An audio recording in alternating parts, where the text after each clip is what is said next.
Şu umringiz o'tib qolyapti, yo'lda bo'lib qolyapsiz. Darslarni borib siz mulla Hikmatullohni oldida o'qib oling deb, endi o'zlari qo'limga xat yozib berib, domlalarimizni oldilariga Qarateginga jo'natdilar. Qarategin domlaning joylari Dushanbedan 200 kilometrdan oshiq ziyod masofa. Tog'da. Alloh nasib qilib, Hazrat domlarimizning oldilariga kelib 2 yil o'qidim. 89-yilgacha o'qidik. To hojdadan alayhi rahmat vafotlarigacha. Shu paytlarda men domlamizning oldilariga borganimda birorta o'zbek shogird yo'q edi u yerda, domlamizning oldilarida. Hazrat domlamiz o'sha paytlarda 45 yoshlarda ekanlar. Soqollari tun qora. Paytlarda o'shanaqa Sovet hukumati davri bo'lganligi uchun talabalar ko'p bo'lmas edi. Borib Hazratimning oldilarida o'qidik. Hazrat domlamiz shunaqa edilarki, kechalari uxlamasdilar o'sha paytda, 45 yoshda kechasi uxlash yo'q edi. Juda riyozatlari kuchli edi. Dars aytayotgan paytlarida shogirdlar kitoblarni ochib o'qib o'tirib iborani o'qirdik. Domlamiz charchoqdan o'sha kecha uyqu bo'lmaganligidan uxlab qolardilar, mudrab qolardilar. Iborani boshlab o'qirdik. Bir joyga yetguncha domla uxlab qolardilar. Domla kitobga qarab dars aytmas edilar. Shu qo'ygan aka. U aqoidmi, u tafsirmi, u forsiyotdanmi, qanaqa kitobdan bo'lsa ham domlamiz oldilariga kitob ochib o'tirmas edilar. Biz o'qirdik, domla taqrir qilib ma'no aytardilar. Yod. Shu uxlab qolardilar iborani oxiriga yetganimizcha. Keyin biz kutib turardik. Hazratim yana bir almak ko'rsatib o'tgandan keyin ko'zlarini ochib, o'sha biz o'qigan iborani aytib beraverardilar. Ibora o'qilayotganda boshiga eshitib, yarada uxlab qolardilar. Ko'pincha shunaqa bo'ladi.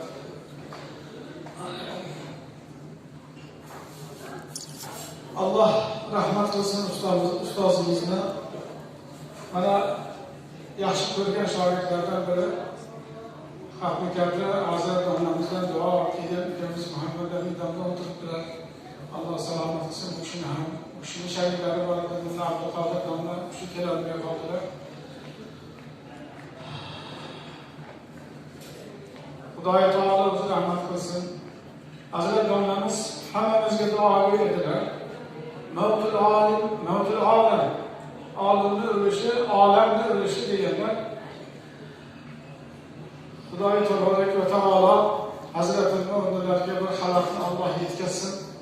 Oxirgi paytlardagi Hazratimning g'amlari chet ellardan kelib kelayotgan fitnalar to'g'risida bo'ldi. Chet ellarga borib o'qib kelib, xalq orasida mazhabni buzib, har xil yangi masala chiqarib, fitna chiqarayotganlar haqida juda qattiq kuydilar. O'shalardan ehtiyot bo'linglar, chet elda o'qib kelganlardan hazar qilinglar, yangi kitoblarni o'qishdan ehtiyot bo'linglar. O'sha tojik xalqiga farzi ayn chor kitob, shu maslakul muttaqin Subhanalloh kitoblari, bu yerdagi o'zbek xalqlariga shu Subhanalloh va Musobatul Azizning kitoblari, shu turkiy muhtasari viqoya mana shu kitoblardan chiqmasdan shu ajdodlarimiz o'qigan shu kitoblarni o'qisak adashmaymiz deb ko'p doim nasihat qilib turdilar. Tariqat bobida ham zinhor tashqariga chiqmaydilar. Tariqatda ham tashqariga qarab olmaydilar.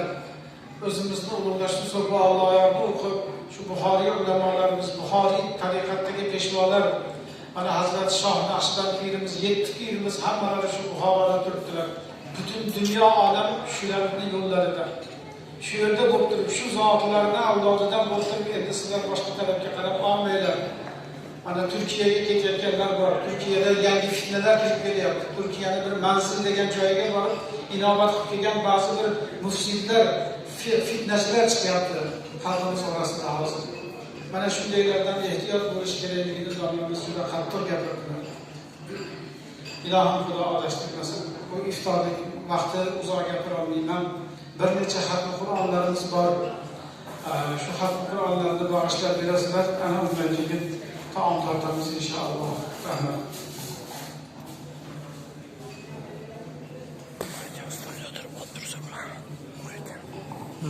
Stolga o'tirib boshim yo'qolib o'xshalardi.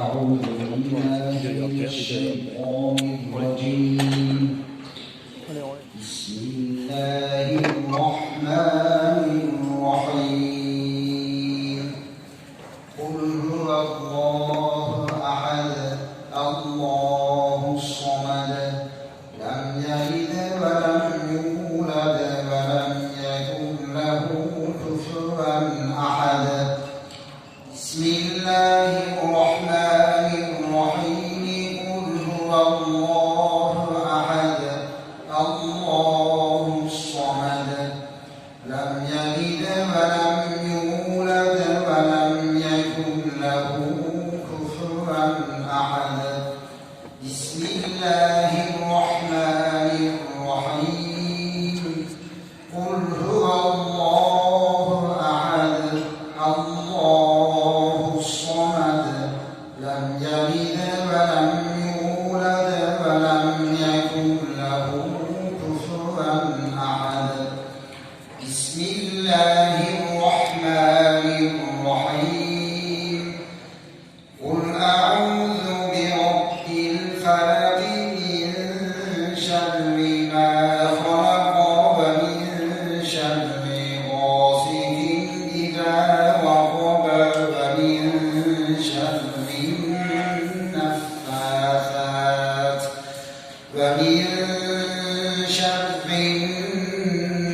النفاثات في العقد ومن شر حاسد إذا حسد بسم الله الرحمن الرحيم قل أعوذ برب الناس ملك الناس إله الناس من شر الوسواس الخناس الذي يوسوس في صدور الناس من الجنة والناس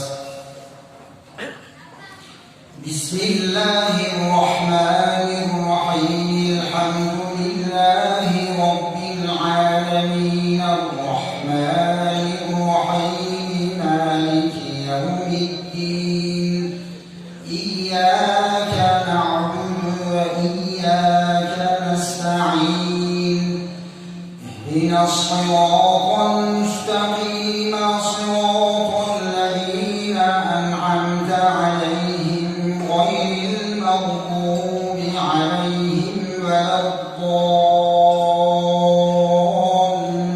الضالين بسم الله الرحمن الرحيم ألف لام ميم ذلك الكتاب لا ريب فيه هدى للمتقين الذين يؤمنون بالغيب ويقيمون الصلاة ومما رزقناهم ينفقون والذين يؤمنون بما أنزل إليك وما أنزل من قبلك وبالآخرة هم يوقنون أولئك على هدى من ربهم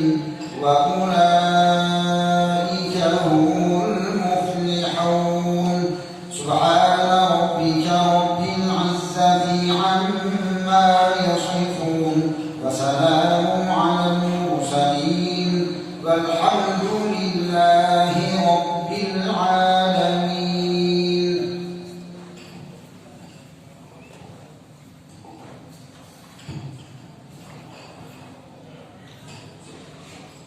آمين.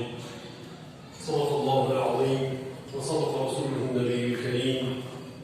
اللهم تقبل منا إنك أنت السميع العليم وتب علينا إنك أنت التواب الرحيم. اللهم ارحمنا بالقرآن العظيم واجعله لنا إيمانا ونورا وهدى ورحمة.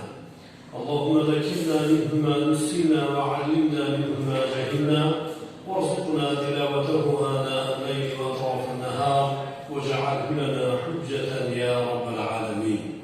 Parvardigor, bu yetkazilgan Qur'onlarni barchalarimizdan o'ziga husn qabul aylagan.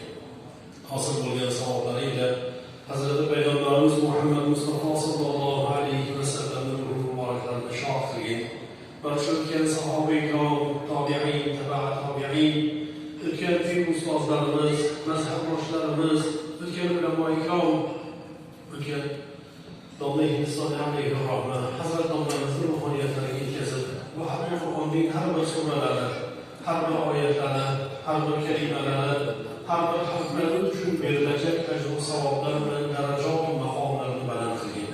Yotgan joylarni munawwar va muattar aylab jannat bog'laridan boshqa qilgin. Parvardigor, xonadon sohiblari, farzandlardan ham davom etayotgan ajdodu jaddod, o'tgan firqalar qo'llarimizni, volidey mehmonlari, barcha o'tgan uy duolarni, ularni o'zing marhamat qilgin. Parvardigor, yotgan joylarni shohistay jannat qilgin.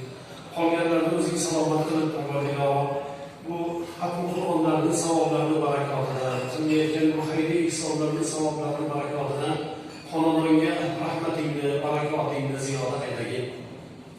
Qolaganlar xususan bilan qolaganlar Muhammad sallallohu alayhi vasallam uzoq yillar barchamizga duo va nasihat qilgin. Safardalar, Parvardigor, safarlarni bexatar qilgin. Barcha mu'min musulmon bemorlardan qatorida doim qolaganlarga, doim qonchalarga shifoyat qilib, tez kunlarda tinchlik va ofiyatda, tan sihhatlikda didorlashligimizni nasib qilgin. Va sallallohu ta'ala ala xulqihi Muhammad